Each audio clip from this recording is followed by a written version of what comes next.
Hello and welcome movie fans to Cinema RoundUp, where we review and discuss films. This is a film review avoiding any major plot points and spoilers. My name is David, and today we are reviewing Geostorm. The film stars Gerard Butler as Jake Lawson, the scientist/architect hired to build a space station by the UN to control the weather on Earth after a series of deadly natural disasters. Following multiple malfunctions on the space station that lead to new climate disasters, it becomes a race against time to uncover what went wrong before the space station hits critical status and creates a geostorm. The film is exactly what the trailers make it out to be. This isn't a philosophical look at climate change, asking questions or giving answers. This isn't a crazy, quasi-enjoyable disaster film like Armageddon. It's just there.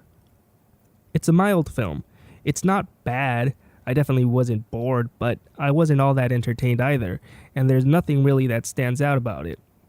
I went in with an idea of what the film was going to be, but hoping it would have a little more fun with itself. Something like Armageddon or Independence Day.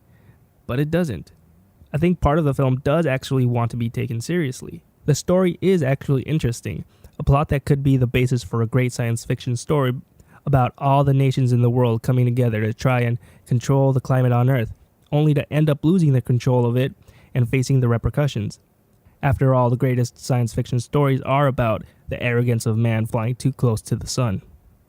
The actors here are really hamming it up at times. Gerard Butler has an American accent, I think. There were times where it seemed as if he didn't have a Scottish accent, but there were times where it was vaguely there. He's also a scientist, and you can tell because he says a lot of scientific jargon mumbo jumbo. I'm sure some of it, maybe all of it, are true scientific things, but the way they're said and the way they're used are very CSI-like.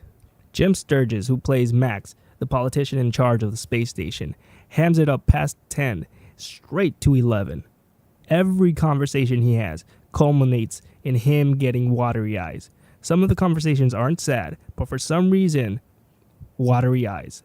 At one point, he hugs Gerard Butler's character and pulls away panting as if he had just ran 5 blocks. He gave him a hug. Why would he be out of breath? The film had its moments. There were certain jokes that landed and moments that were actually pretty entertaining. The mystery of why the space station was malfunctioning was also a bit interesting. It followed obvious cliches, but it did so in a playful manner. The mystery didn't play out as big a part as I would have liked it to, but it proved to be the more entertaining part of the film. The more entertaining part of the film should have been the disaster events, but it wasn't. The scenes that do show the natural disasters are pretty bland, and the special effects are not the best that they could have been. This is an underwhelming disaster film with a semi-entertaining plotline. All in all, Geostorm earns itself a 5. It's not a disastrous film, but it's not an entertaining disaster film either. Alright everyone, that's all I have to say about that. I hope you enjoyed this review and found it insightful. Are you still interested in seeing this film? Have you lost interest? If you have seen it, what did you think of the film? Join the film discussion below and engage someone in a conversation. Please, be considerate of everyone, especially those that haven't seen this film, and avoid any spoilers.